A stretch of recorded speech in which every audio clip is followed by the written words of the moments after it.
ब्राह्मण को नंगा करके और कान पकड़ के उठ बैठक करा रहे हैं, ये बहुत गलत बात है भाई, बहुत गलत है।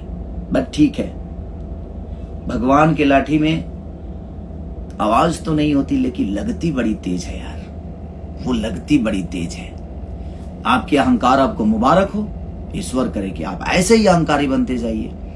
चाकू के दम पे सलमान खान बुलवाते हैं, बन के दिखाइए ना। सलमान खान बनने में टाइम तो लगता है दुनिया में, ऐसे तो कोई थोड़ी बनता है। उसकी तरह एक्टिंग करनी पड़ती है, उसकी तरह विचारधारा रखना पड़ता है, उसकी तरह गरीबों का मदद करना पड़ता है, उस आदमी की तरह अपने फैमिली को लेकर चलने का देखिए, सिलसिला देखिए। उस सलमान खान बनने के लिए हमें, मुझे लगता है कि बहुत मेहनत करनी पड़ती है। किसी एक आदमी से सलमान खान चाकू के दम पे बुलवा देने से कोई सलमान खान नहीं होता भाई। उसके लिए बहुत सारी चीज होती है, बहुत प्रक्रिया होती है, बहुत स्ट्रगल होता है, तब कोई सलमान खान बनता है। बट जिंदगी में मैं यही कहूंगा